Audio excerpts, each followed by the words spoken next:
Bonjour à toutes et à tous et bienvenue. Aujourd'hui on part dans JoJo's Bizarre Adventure à la rencontre de Tonio Trussardi, le chef qui a un stand capable de vous péter les dents avec des pâtes, et c'est exactement ce qu'on va faire. Le primo piatto de Tonio, les pastas alla puttanesca. Un plat de pâtes très facile à réaliser pour un peu que vous ayez tous les ingrédients qui sont ici et qui sont aussi dans la description sous cette vidéo. Il vous faudra de la tomate San Marzano pelée, concassée. On a des olives noires, des vraies, le top du top. Kalamata, sinon Gaeta, les olives de Nice, des vraies olives noires, des bonnes, pas celles colorées à l'ammoniac et à la pisse là. Bon, des beaux capres vinaigrés ici. On a de l'anchois qui a été au sel, qu'on a dessalé, qu'on a passé sous l'eau. Un peu de persil, du piment rouge moulu. Le top, c'est du piment italien, du piment de Calabre. Mais si vous avez du piment d'Espelette ou du piment de Cayenne ou le piment de votre choix, c'est le moment de le proposer. Et ici, on va avoir un petit peu de poivre et de l'ail, un petit peu de sel. Des spaghettis, bien entendu, du parmesan, ça fait toujours plaisir. On a mis une casserole d'eau à bouillir, on va pouvoir commencer par la sauce. Ça a besoin de mijoter. Quand on aura bien entamé la sauce, on fera les pâtes. Alors, pour la sauce, regardez, on va simplement préparer nos ingrédients et on va hacher les anchois et on va émincer l'ail. On s'équipe d'un couteau d'office, on enlève la petite pellicule. Si votre ail il est bien frais, vous n'êtes pas du tout obligé d'ôter son germe, c'est pas du tout une obligation, c'est plus digeste sans. Bien sûr, la peau de l'ail peut servir dans votre petit bouillon d'épluchure. Vous gardez la peau de l'ail, voilà, alors toc, ça vient ici, voilà. Là-dessus, nous, on va émincer ça finement. Alors, vous voulez faire ça à l'ancienne, vous utilisez la lame d'un rasoir, et si votre couteau est assez fin, l'idée, c'est de faire des belles tranches extra fines. Ça vous demandera un petit peu de temps, faites bien attention, on rentre les doigts. Hop, l'ail, c'est prêt, on laisse de côté, on prend nos anchois. Les anchois, ils vont apporter du sel et ils vont apporter de la force à notre préparation. Donc on les dispose bien gentiment, voilà, et on les coupe. On les hache, on fait des beaux morceaux, faut qu'on les sente dans notre préparation. Pareil pour les olives, on peut les laisser entières, on peut les couper en morceaux, il n'y a pas de souci avec ça. Bah écoutez, nos ingrédients sont prêts, on va pouvoir passer à la cuisson et à l'assaisonnement. Bien entendu, qui dit pâte et sauce dit huile d'olive. On va donc verser un bon filet d'huile d'olive dans notre poêle. On va commencer à préparer la sauce ici, puis on utilisera l'eau de cuisson des pâtes pour venir la délayer et la nourrir de l'amidon des pâtes. On égouttera et on mettra les pâtes à l'intérieur pour finir leur cuisson et pour que l'osmose entre la sauce et les pastas puisse avoir lieu. J'ai fait chauffer mon huile d'olive à feu moyen. Je vais tout de suite ajouter les lamelles, les tranches d'ail. Voilà. On va bien les répartir dans toute la poêle. Voilà, c'est ça qu'on veut. On va faire roussir tout ça. On va ajouter tout de suite nos anchois. Et là, l'odeur, elle est folle. L'odeur, elle est vraiment folle. Les olives.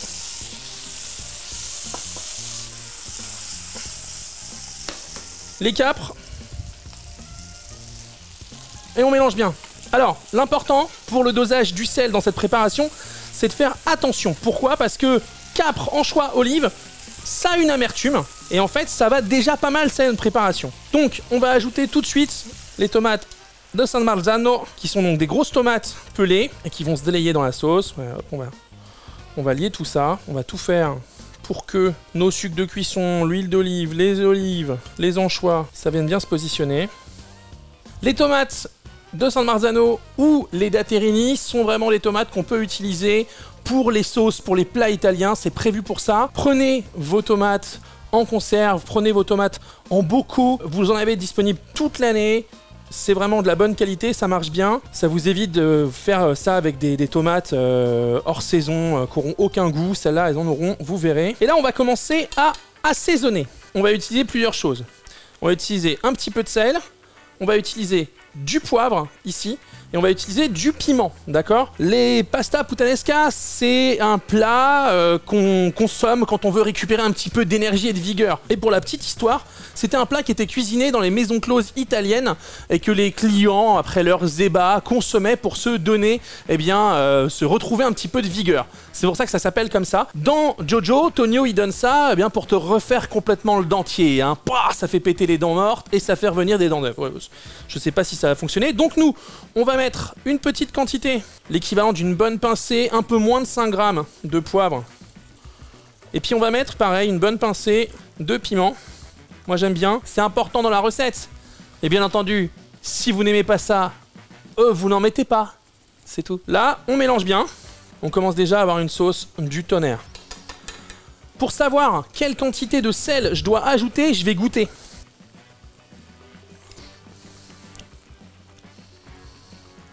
Franchement, j'en mettrai pas. Le mélange des anchois, carottiers avec l'ail, des olives, des capres, c'est déjà parfaitement assaisonné. Ce qu'on pourrait peut-être faire si on veut casser l'acidité de la tomate, c'est une pointe de sucre, mais on n'est pas du tout obligé. Donc je vais ranger mon sel. Et là, on va laisser réduire, on va laisser mijoter. Ce qu'on va faire en attendant, c'est préparer le persil pour le dressage. Comme vous le voyez, j'ai bien nettoyé, j'ai gardé les feuilles. Je vais faire un petit cigare, une petite chiffonnade. Et je vais venir émincer tout ça et ce sera très bien pour le dressage. Là-dessus, on roule. Et on roule en chiffonnade. On émince finement. Tout bêtement. C'est joli. Ici, la sauce, elle est presque finie. L'eau est en train de bouillir. On va pouvoir passer à la cuisson des pâtes. Il faut un beau volume d'eau pour la cuisson des pâtes. C'est-à-dire qu'il y a une règle qui dit que les pâtes, c'est 1 litre d'eau pour 100 g de pâtes pour 10 g de sel. Voilà. Là, on va être sur un primo piatto, 80 g de pâtes par personne. On peut aller jusqu'à 100 pour les gourmands. On a mis un bon volume d'eau. On va y aller. Les pâtes, on les casse surtout pas et on les plonge dans l'eau bouillante. On y va. Au niveau des pastas, vous suivez le temps de cuisson qui est marqué sur le sachet. Le conseil, puisqu'on va finir la cuisson dans la sauce, c'est de les légèrement les sous-cuire. Donc vous vérifiez leur cuisson. Vous les aidez à prendre leur place, voilà, dans l'eau. Le but, hein, bien entendu, c'est de les cuire, c'est pas que ça accroche. Et là, on est parti pour 8 minutes, tranquillement, avec les pastas, avant d'assembler et de passer au dressage. Nos pâtes sont encore un peu fermes, mais on approche de la fin de la cuisson. Donc ce qu'on va faire, c'est qu'on va très légèrement, hop, prélever un peu de cette haute cuisson, qui va être chargée en amidon, et on va venir un petit peu, hop, délayer notre sauce. Ce qui fait que, ben, ça va lier le tout. Ça va la faire légèrement épaissir à la chaleur, et on va avoir une belle sauce nappante.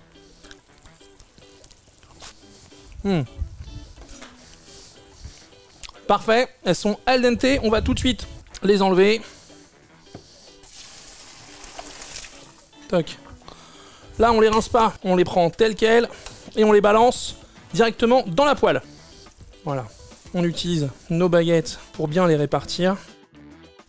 Et là, la minute, les 2 minutes peut-être, où on va maintenir les pâtes dans la sauce, l'osmose va avoir lieu en fait. Il va y avoir un point de contact, un point de chaleur, et la sauce va parfaitement adhérer au pasta. Alors je crois qu'en italien, cette osmose, on l'appelle la mantecatura. Pardonnerez mon accent.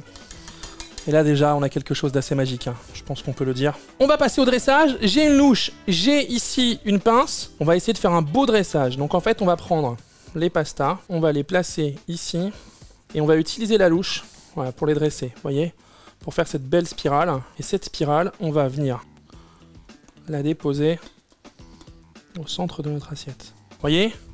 Ça, c'est très très joli, ça. Et on va venir déposer gentiment, donc après nos olives, bien généreusement, vous voyez. Hop, hop.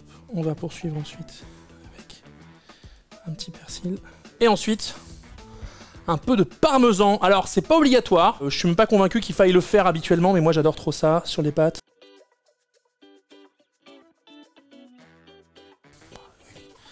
C'est beau, c'est beau. Bon, on a fini de dresser, on y va. Oh là là. Allez, attaque. Oh. Oh putain. Qu'est-ce que c'est bon? Qu'est-ce que c'est chaud? Est-ce que j'ai un peu chargé en piment? Oui. Est-ce que je pourrais charger moins? Tout à fait. Est-ce que ça me donne de l'énergie et ça me booste? Tout à fait. Non, mais c'est bon. C'est simple et c'est bon. C'est vraiment trop bon. Une dinguerie.